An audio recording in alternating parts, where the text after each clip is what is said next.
when teenagers are teenagers, the adult inside you goes, gosh, I hate them, right?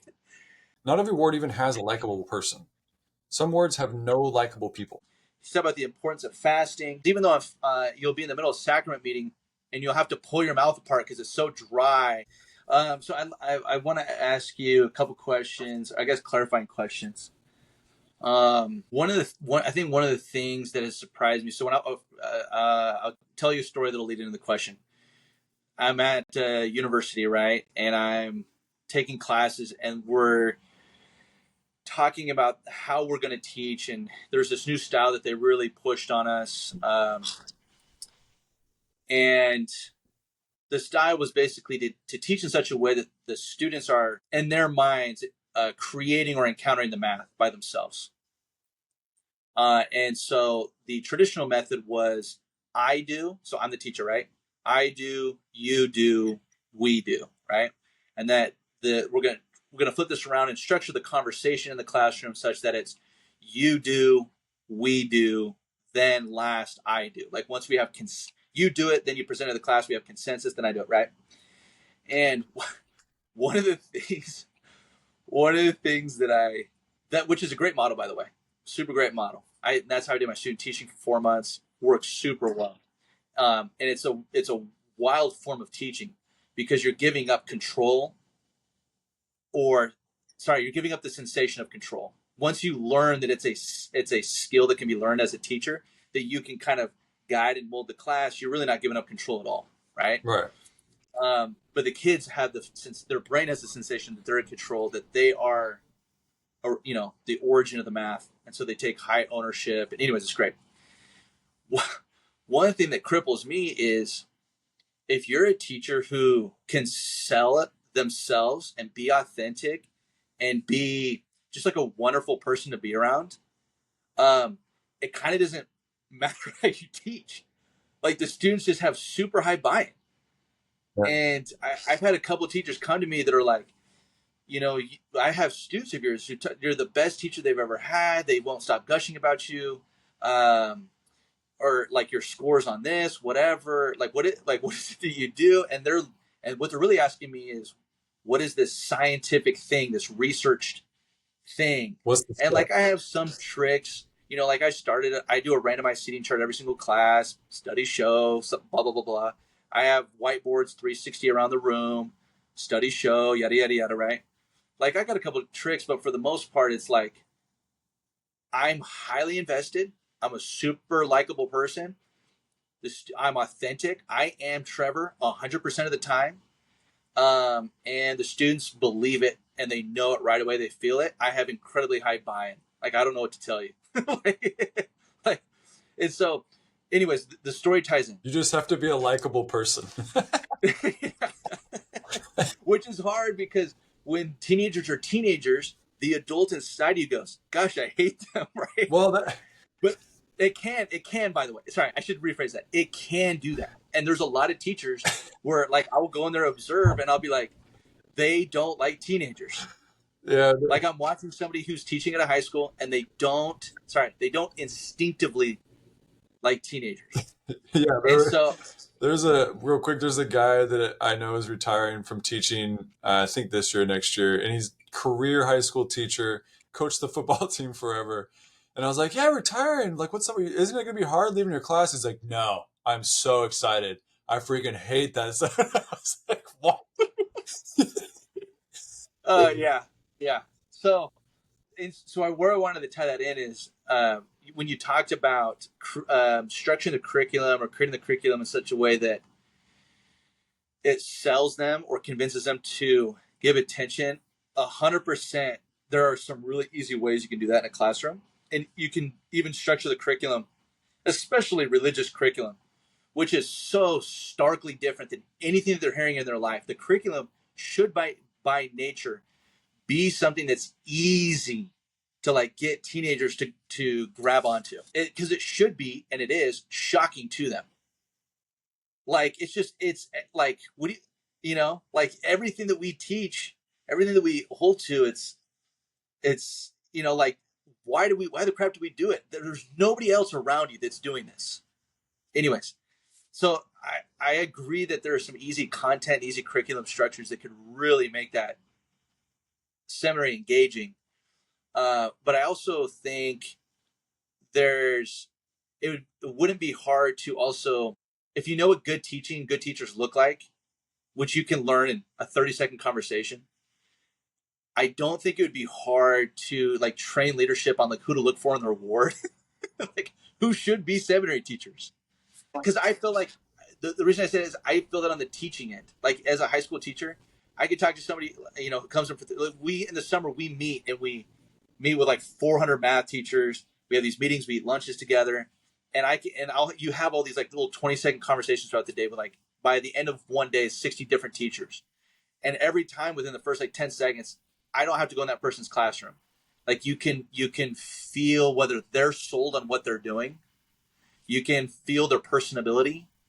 You can feel their communication skills, their willingness to make eye contact and smile, their willingness to like have a pleasant demeanor throughout the day. Like things that are just Yeah.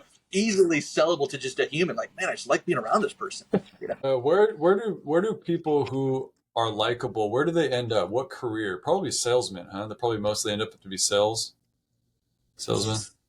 I think, yeah, my thing on salesmen is salesmen know how to be likable. Does that make sense? It's different than like I'm likable, Yeah. because Okay. I've met salesmen that I'm like, I don't like you at all, Yeah. and then you see them sell, and you're like, oh man, you like, you put on the mask. It's like showtime.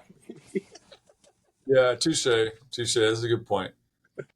Okay. So I think you would correct me on this one. So in my mind, I go in to teach a youth class, and I have this great experience, and then I go to a teacher that's now assigned to teach that class, and I should be able to like transfer enough knowledge in like maybe, I don't know, 30 minutes or something for them to be basically be able to do that thing, whatever I did, in perpetuity. But it's more than that. It's more than like, because basically what I tell people, seminary teacher, youth class, whatever, is that we're trying to get students to think outside the box, be creative with the gospel, really enjoy it, and to be able to do that, you have to do that, and you're going to be asking the kids a lot of questions.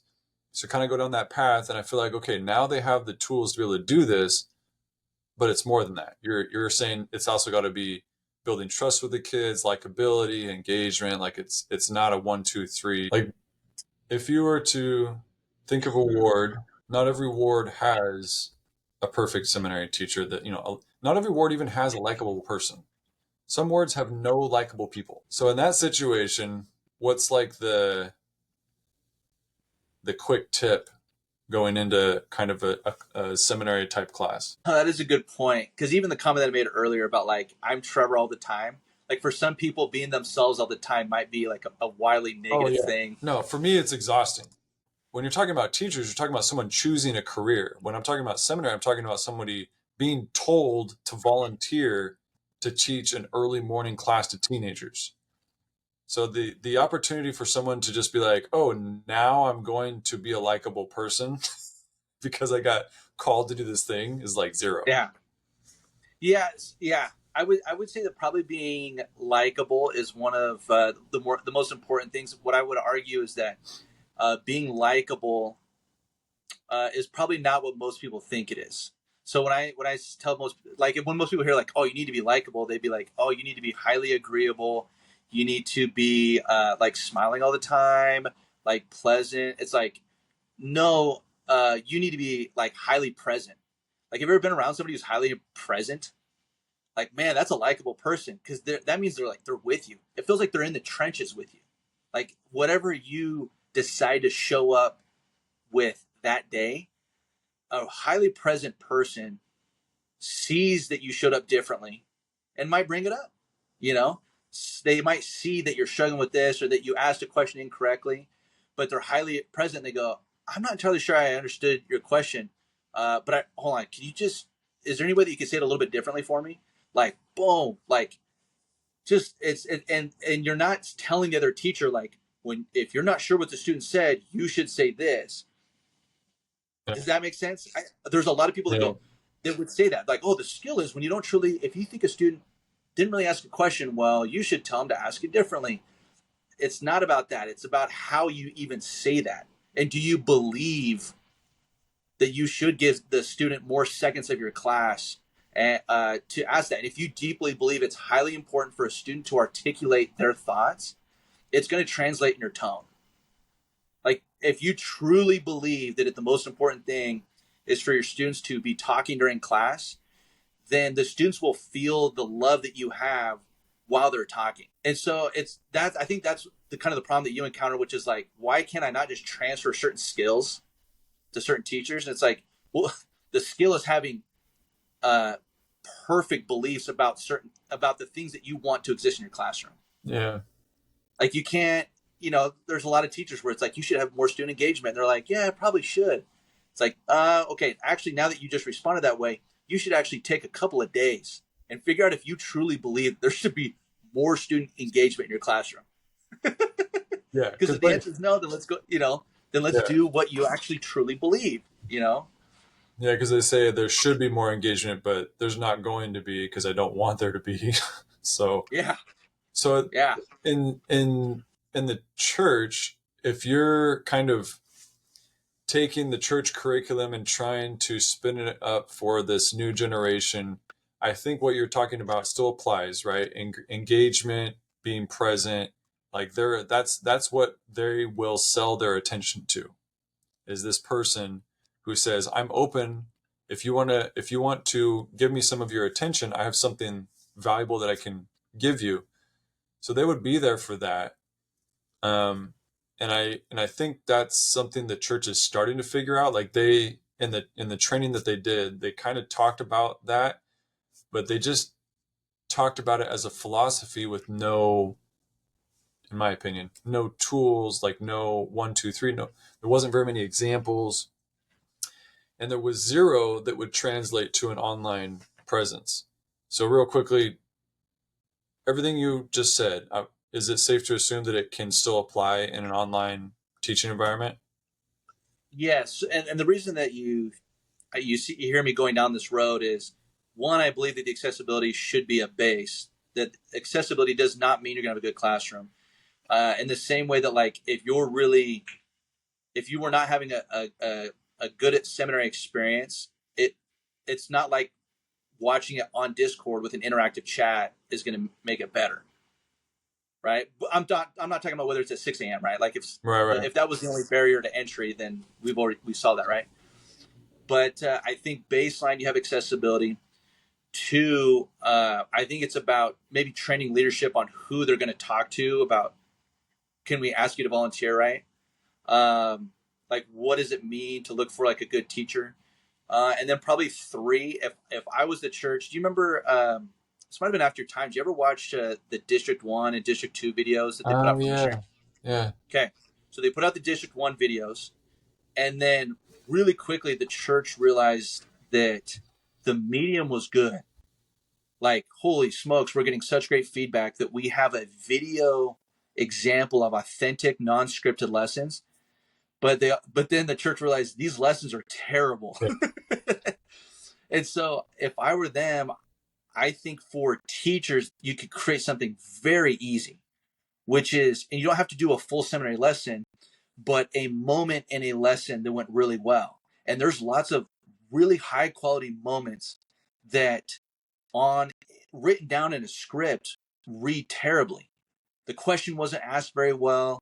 The teacher didn't really understand what the student is saying, but because they were patient and slowed down and met each other in the middle, and had a great moment, or like a rebound question where they caught the student later in the discussion, um, you could show that in a 15-minute video. And I think there's a lot of people out there would go, holy crap. Like, oh, that one, it takes the pressure off the teacher because you realize that high quality teaching does not require a lot of work.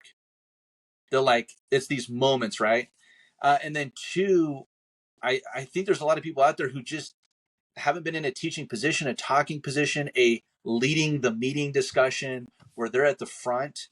And anyways, I think they could put out a couple of 15-minute videos that would launch a whole new generation of seminary teachers with a couple of skills that would make classes way more memorable, whether the class is being learned through Discord or through YouTube Live or in person. Yeah, that really gets my gears turning with all kinds of different stuff. I've been working with Sunday school recently, and like Sunday school teachers kind of have the same problem where the feedback for a Sunday school teacher's really rough. Like they don't get feedback very much or very well.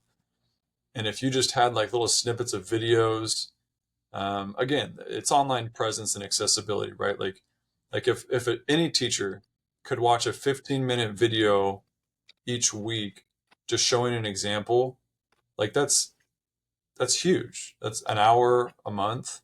That's 12 hours a Yeah. year of training that you just put on the seminary or a Sunday school teacher of very, concise messaging of what to be doing in their Sunday school lessons.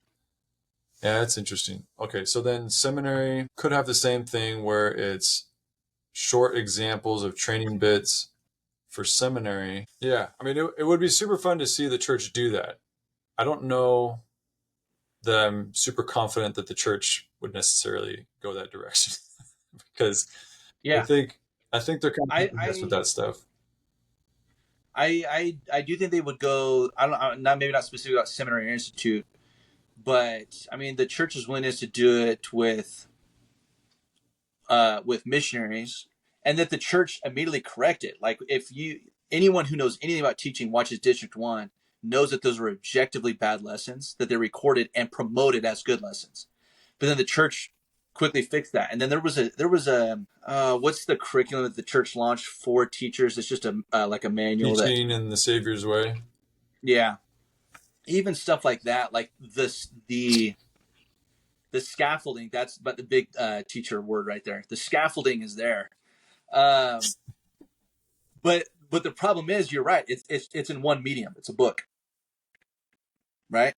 Yeah, And so and so they have the scaffolding. They're in the printed discussions that missionaries had face. Right, they went from the phase to preach my gospel to, okay, let's launch a video that complements yeah, it. Okay, yeah, that yeah. video is terrible. Let's do a second video, right? So they're probably like, I guess probably the preach my gospel phase. Like preach my gospel just came out for Sunday school teachers, right? Or for seminary teachers or institute Yeah. teachers, where because it does talk about. I've read some of it. Like it talks about like, how to invite discussion. It talks about being okay with silence. It talks about Yeah. these like a couple little baby techniques What that about are. what about this concept of uh, volume? Like so, content volume. Like, and this isn't necessarily church specific, but if I so I learned this from a guy, K9 Solid Training. Shout out to my favorite dog trainer online. So he's a great trainer, but his philosophy for his online presence was volume. So he was creating just all kinds of stuff every day, like an hour of content a day, multiple hours, and they were all broken up little tiny short clips. And he would do lives and all this stuff. This is years ago, by the way, before Twitch and stuff. Yeah. And I like that model. I think the model is kind of a little haphazard, maybe, but it works because there's so much content for people who actually are interested. So if you have a seminary teacher who's new or who's struggling, would you prefer to have an hour of the best content or hours and hours and hours of okay content? Because in my mind, there's something to be said for the volume of content you're absorbing, because you get to see, whatever the value is, instead of just like, here's the perfect example, try to emulate that, good luck. I'm always in favor of diffusion. So like even going back to the TV stations example that I had earlier, right? Like if you're in a small stake or something, you are living in the era of you don't really get to choose. There's like three channels that own everything, right? And so yeah, if the church either through social media or through whatever created a system so that if you wanted to do online or whatever, it doesn't matter, if it's YouTube or that doesn't matter. But if you wanted to do online, that they every morning there could be 500 seminary teachers around the world and you could see follower rates, you could see engagement rates. Like, whoa, this seminary teacher has got 450 people watching him. And then you tune in, and it's not a monetary thing. It's simply that like we're allowing people to get funneled to somebody who has figured something out. You know what I just realized? Like we're already doing this with Come Follow Me. Why didn't I think of that? So seminary, I don't know if you realize this, but the seminary curriculum is Come Follow Me. Did you realize that? No, I didn't know that. Yeah. So seminary curriculum is Come Follow Me. I don't know exactly when it happened, but like right now they're doing Doctrine and Covenants, and then when the new year starts and Come Follow Me starts, the seminary curriculum follows. That's smart. Yeah. So because of that, if you had a seminary teacher, oh my gosh, this is like the best problem and the worst problem at the same time. So if you have a seminary teacher who's struggling, what are they going to do? They're going to watch all these Come Follow Me videos of all of like the John By the Way peoples giving these great things, and then they're just going to go in and they're going to regurgitate all the podcasts they listen to, which is not great for a seminary teacher. But if you had some way, and sorry, not great in the sense of like the inauthenticity of it. well, why would I wake up at 6 o'clock in the morning to go listen to a podcast? Gotcha. Like I'm wanting to get excited about the gospel, face-to-face interaction, whatever. And the church wants us to, interactive experience. And the podcasts that the weekly podcasts are not teaching you how to teach your seminary class or even gospel doctrine or anything for that matter. They're literally just teaching you Come Follow Me. They're teaching you the subject matter for the week. So that would be a problem. The problem for a seminary teacher who wants to get better is that they can go to those videos and basically get more information but less skills. And then the other possible solution is that you have students that could be getting seminary credits by watching these videos, and they're not. Like, why would we have 100 Come Follow Me videos released every week that are high quality, and the student could watch all 100 videos and get 0 credit at seminary? So if you had a way to give credit to the seminary student for engaging with the material and actually being excited about the gospel without having to wake up at 6 o'clock in the morning, like that would be a win. Yeah. So then what does it come down to? Like, your seminary attendance is basically a weekly exam that you have to take that proves that you engaged with the material. And then as long as you can pass the weekly exams, then you're considered present in attendance. Yeah. Your attendance requirement is met. I don't know. I'm just barely thinking of this right now. So it's pretty wild to actually. Yeah. I mean, my first instinct, one, is that I'm always in favor of diffusion, right? That we have as many voices as possible, as many channels or opportunities, I should say, as many opportunities as possible. I would imagine from like the church's logistical team, right? That for some reason, I don't think the church is worried about, and this doesn't make any sense, but some like 39-year-old guy who's got to be there, teach a 50-minute lesson at 6 a.m. that he could say wild stuff, which totally happens. That was my entire senior year. You just described me to a T. Thank you. But for some reason, I think the church, like from a logistics standpoint, would be like, well, for giving credit, that means it's approved. It's like, well, I'm getting credit from the weird guy who's teaching me at 6 a.m. Like, that's approval. But for some reason, like, because it's content, it's like a permanent video that's like up anywhere, and the church is like rubber stamping it by quote unquote giving you credit for taking their seminary class. Like, for them, I think for some reason it would stress the crap out of them. Yeah. Because they're like, oh, it'd go viral. Like, look what these Mormons are taking from morning seminary. And it would be the clips of like the weird, 5-second out of context clip. Yeah. Yeah, I don't know. I mean, which I don't really buy into, by the way. Like, yeah. Like, if you get clipped out of context, like the whole Mormon thing, it's like, it's really not the end of the world. Like, to me, it's even a plus. Like, the only time that like those things are bad is if it's legitimately bad or evil. Well, in my experience, the only time it's bad is if you stop producing content. Because then it's just like, oh, we were right. He is kind of a messed up. Took him out. Yeah.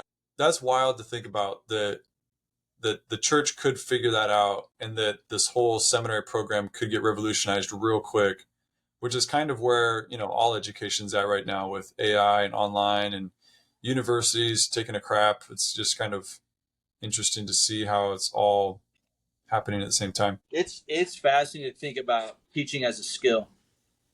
If you contemplate teaching as, it's like you buy a car and you see the car everywhere. You think about teaching as a skill, then when you're every time you're being taught, which happens way more than you realize once you start focusing on it, you realize when somebody presents a skill that you would like to have. I mean, there was a moment one time we were in a ward, couldn't tell you the ward, but we were out on vacation somewhere, and the teacher talked about the importance of, it was a fast testimony day. He talked about the importance of fasting, and then even though you'll be in the middle of sacrament meeting and you'll have to pull your mouth apart because it's so dry, I'm butchering, but he told me something about myself that I had never realized, and I was like, dude, this guy knows me. This guy has he's done the things that I've done in my life. And all of a sudden I was like way more engaged. I wanted to participate in the lesson. And it's like he saw me without telling. He didn't have to tell me. Like, I convinced myself that he saw me. Anyways, there's like all these really cool things if you really focus on teaching as a skill that can come out. Yeah, I love that. So